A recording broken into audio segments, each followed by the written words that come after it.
Welcome back to the show. Thank you so much for being back with us. We are so privileged and honored to have Louise Harrison with us. Now, Louise Harrison, you will know from George Harrison of the Beatles. She's in town today, and she's making a radio stop, doing some interviews, and we thought we'd try to get her here, and absolutely we are. Fortunate to get her. Absolutely we are. Thank you so much for being here today. Oh, I got to be somewhere. You got to be somewhere. Might as well be here. With us. Well, our station will never be the same when you leave. Oh, dear. I have a tendency to do that to everybody. Yeah. I was just talking to one of your police officers, and he has this lovely Harrison police badge. Yes. I said, hey, could I have you for my private army? And he said yes. He volunteered, didn't and he? I also asked him, I said, hey, you know, can't I be queen of this town? Sure. And of course you can. And so he's going to see if he can talk the mayor into giving me a freedom of the city or something. Mayor Crockett. There you go. Yeah. I bet they would. Yeah, I mean, it's my town. Yeah. It's got my name on it, for God's That's sake. exactly right. That's exactly Now, right. people associate you with the great George Harrison of the Beatles. You mean my kid brother? Your kid brother. I was going to he ask younger? you. Yeah. Was Is he he Oh, younger? yeah. I was 11 when he was born. Oh, is that right? Yeah. Now, did you mistreat him in any way? No. Did he mistreat Come on, you did in y'all any have way? No, sibling I mean- claw, you know? No, that was my oldest brother. Oh, okay. Okay. I mean, we used to, you know, Really get after it? go at it. Go Yeah. ahead. But no, George, I was 11 when he was born. So he was the So baby, huh? He was like your baby doll, Oh, probably. yeah. Yeah. So I was always very, very protective of him. And, you know, all of the pictures that there are of us taken when we were children, I've usually either got my arm around him or in some other protective mode. Aw. Yeah. So, Well, he was fortunate to have such a wonderful big sister. well, he didn't know that. He didn't know that. I was the only one he had. Sure, You know. Right. Actually, I'm the only sister of any of the Beatles. Oh, really? Yeah. So did they all treat you quite like a sister? Yeah. Or like a pain in the butt or something like that. Okay. Now, did you go with their? I mean, did you follow them on their career? Did you do anything? Well, a actually, part of their... I was kind of there their career. Uh-huh. Well, let's face it, I met George when he was 8 hours old. Sure. Right. And, you know, not only did he not have any money, but he didn't even have any teeth. And I still liked him, you know. Yeah. But back in 1963, I had moved to this country, to the United States, and my mum was sending me the singles. Oh, okay. And so I've always been a ham, as you can probably tell. And so you can tell a little bit, yeah.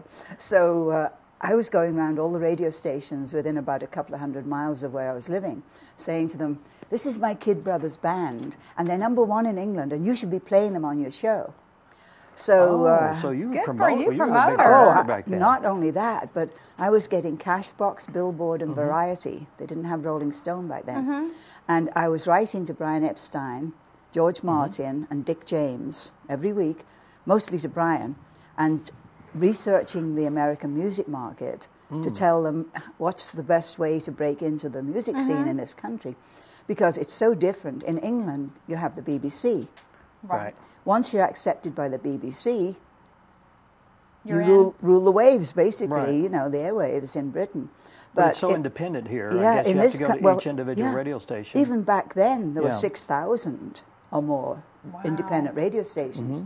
And so in order to really get somewhere, I discovered that, you know, most of the radio stations, they were just, for one thing, it was more male chauvinist pig back then.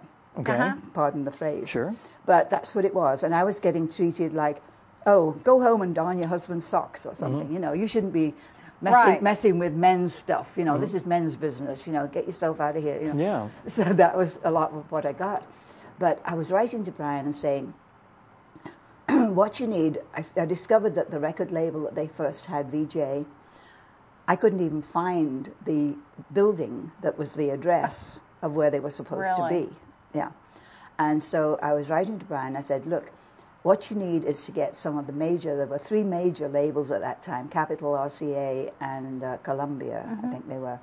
And I said, you need to get yourself on a major label because I'm finding out that unless you have some little gift of some kind, like a Porsche or something, to give, you're not going to get yourself very far.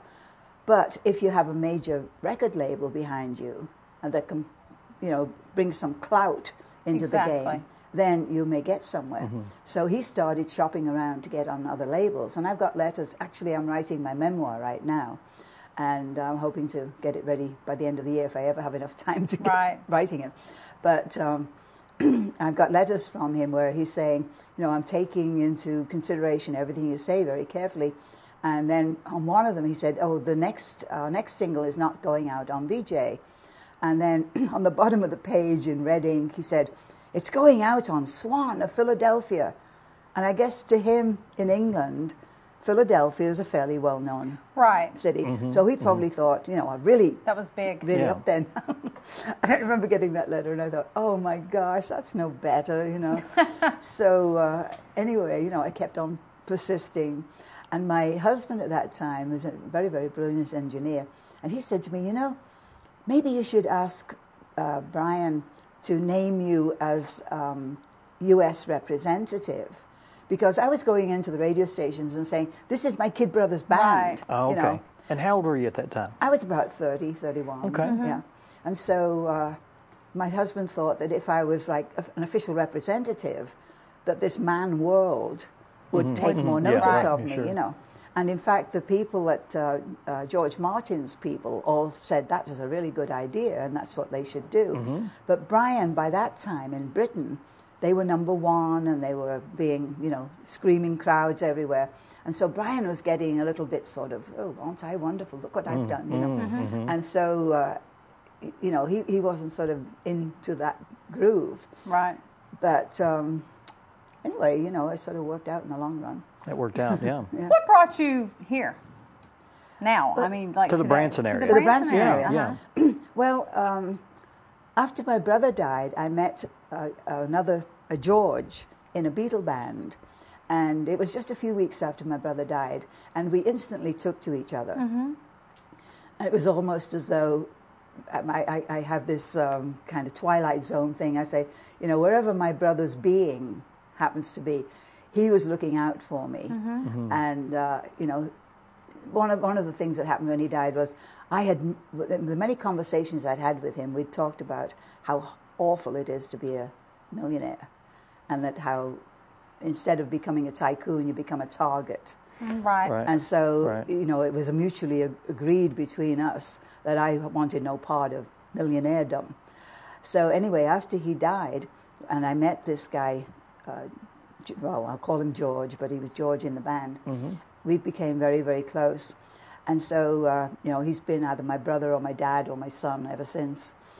And after a while, we started talking about, all of the Beatle bands that are out there. And he said, well, maybe we could form one and you could be part of it. Because I was getting bored. I had nothing special to do, And so that's why we started Liverpool Legends. Okay, so you were at the start of... Oh, yes. Okay. I'm their mum.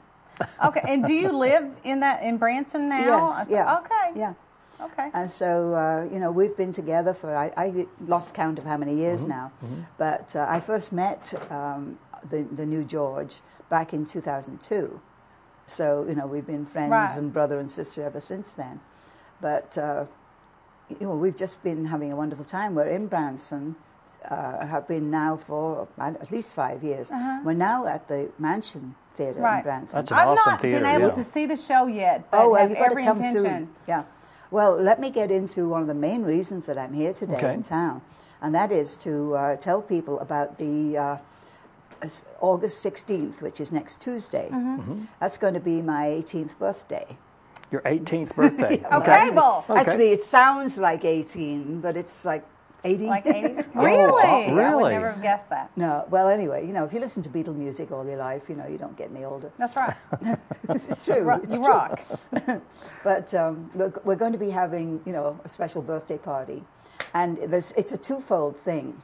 And I talked to the owner of the theatre about this quite some time ago. He's a wonderful gentleman named Gene Bicknell. And I explained to him that I'm starting a new non-profit organization. I had an environmental organization some time ago.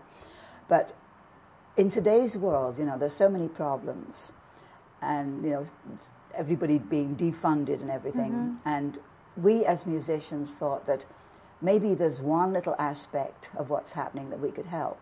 And so we've put together this nonprofit in order to go out and do concerts at high schools and colleges, involve the students, the orchestra, band, and chorus with our concert. And then when it's all said and done and the costs are taken care of, we'll give a chunk of money to the music department to help them to survive. Oh, nice. Wonderful. Nice. So Wonderful. it's called Keeping Music Alive. And we have a website which is just starting up. It's called keepingmusicalive.org. Okay. Yeah, so Jean, the owner of the theatre, said to me, this sounds wonderful. And I told him also that it was my birthday and that I wanted to make my birthday into the kickoff of Keeping Music Alive. He came up with this wonderful idea. He said, well, how about if we make a special price for people for that night? Mm-hmm. He said, and we just charge everybody who mentions Keeping Music Alive, we just charge them $10 to come to the show. Yeah. He said, and out of that, I will donate half to Keeping Music Alive in order to give us some seed money. Because, we're just like everybody else in the world today. We're absolutely struggling to keep going, So that was such a wonderfully generous offer that, I've been telling people at the theatre every night, if you can come back on August 16th, please come. It'll be a special night. Yeah, and, because in part, I want a crowd to show up for me to be able to thank him. Exactly. For You making, bet. for making that offer. I'd like to be able to say, look how many people we've been able to draw in. And also, let's face it, for the theatres in Branson, many of them are struggling. Many of them have closed down. And so for those who are keeping their theatres alive, it's a big struggle. And so the more we can get people out there understanding, hey, come and have some fun, for a couple of days, forget all of the grim stuff that's going on around you and kick up your heels and feel like you're 16 again. Exactly. So... and it's a fun show. It's absolutely a fun show. We have people dancing in the aisles and all of that kind of thing, and it's good. Just, oh, yeah. And invariably, I have people come to me and I go to the lobby afterwards and sign things. Invariably, people say, wow, I feel like I was just leaving school again, Yeah, sure. Wonderful, Yeah. wonderful. Well, I'm thrilled, and that's August 16th. August 16th. And be sure and mention It's a Tuesday Keep night. Music Alive. Yeah, mention Keeping Music Alive, and you'll get a $10 ticket. And a fabulous show. Yeah, fabulous show. Yeah. And from here, of course, it's only a short drive. Sure it is. Right, Yeah. exactly. And we want you we want also our friends not only in Harrison but our people over in the Mountain Home area that they need to come and spend a day over there. Oh yeah, and absolutely. come and spend some time in Branson. The show starts at what time? The actual show starts at 8, but I think that 8. night it would be a good idea for people to get in about 7. Yeah.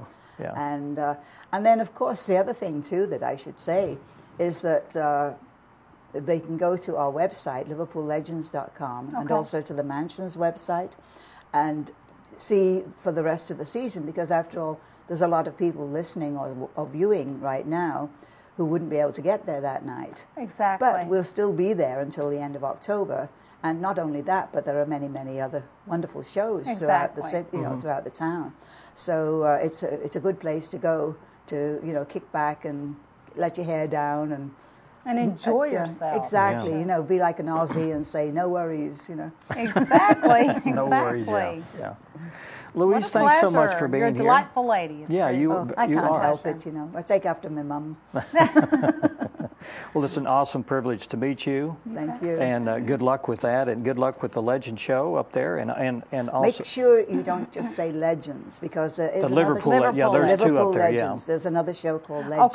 Okay. Yeah. Yes. Okay. Yeah. And there is another show called Liverpool floating around as Oh, well. is there really? Liverpool Legends. Yeah, it's got to be both. Put them both together. Otherwise, you can be watching something that's not very good. What you thought it was. Yeah. This is the primo show. Well, I wouldn't have my name on it. Yeah. If it wasn't. If it wasn't, because, you know, I wouldn't want to bring any disgrace to the name of Harrison. Right. You bet. Right. It's a good name, isn't it? It is It a good is. name. Yeah, What it a is. wonderful- And we're glad you're here in Harrison. You bet. Tell us all about it. So I'm the Queen of Harrison for today. Queen for a day. Yeah. Thanks, We're Louise. glad to have Okay. you as the Thank queen you. for the day. Thank you. Thank We're you. going to take a short break, and we'll be talking with Jason Jones about a benefit he's got coming up real soon. Stay with us.